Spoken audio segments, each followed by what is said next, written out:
कहानी में दिए गए सभी चरित्र काल्पनिक हैं। कृपया वीडियो को पूरे देखें। धन्यवाद। रवि एक साधारण डाकिया था जो पिछले 20 सालों से एक छोटे सी पहाड़ी कस्बों में चिट्ठियां बांट रहा था। वो शांत, ईमानदार और सबका प्यारा था।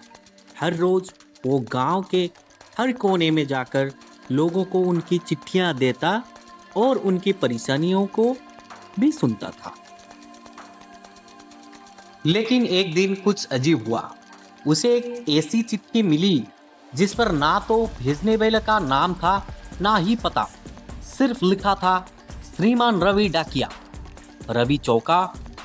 किसी ने सीधे उसे चिट्ठी भेजी थी। उसने इधर उधर देखा पर आसपास कोई नहीं था।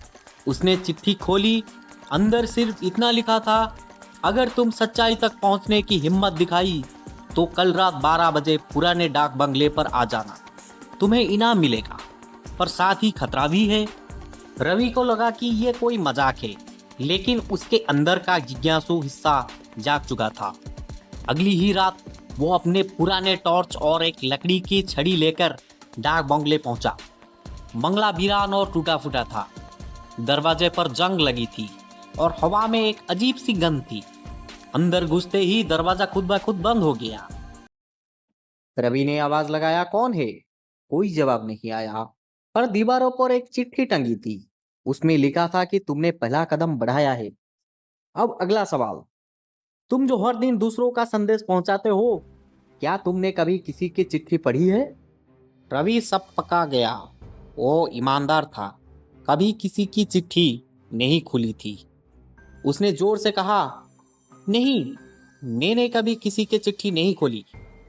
तभी एक हल्की सी हंसी गूंजी और सामने की दीवार पर एक दरवाजा खुल गया। रवि ने हिम्मत करके अंदर आया। कमरे में एक मेज पर लिफाफों का ढेर पड़ा था और उसके बीच में था एक संदूक। उसमें एक नोट पड़ा था, ये तुम्हारे वर्षों का ईमानदारी का इनाम है। रवि ने कांपते हाथों से संदूक खोला। अंदर एक पुराना रजिस्टर और एक बैग और एक चिट्ठी थी। रजिस्टर में गांव में पुराने लोगों का नाम और चिट्ठियों का दर्ज थी, जिसकी डिलीवरी अधूरी रह गई थी। चिट्ठी में लिखा था, मैं इस गांव का पुराना डाकिया था। मरने से पहले मैंने कुछ जरूरी चिट्ठियों को नहीं बांटी है।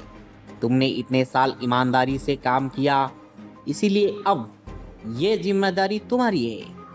इन्हें सही जगह पहुंचाना तुम्हारा सच्चा इनाम होगा। रवि भावुक हो गया। उसने बैग उठाया और अगले कुछ हफ्तों में एक एक अधूरी चिट्ठी सही लोगों तक पहुंचाई।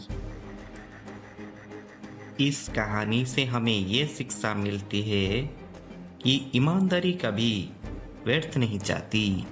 जो दिल से दूसरों की सेवा करता है, उसकी पहचान समय खुद बता देता है।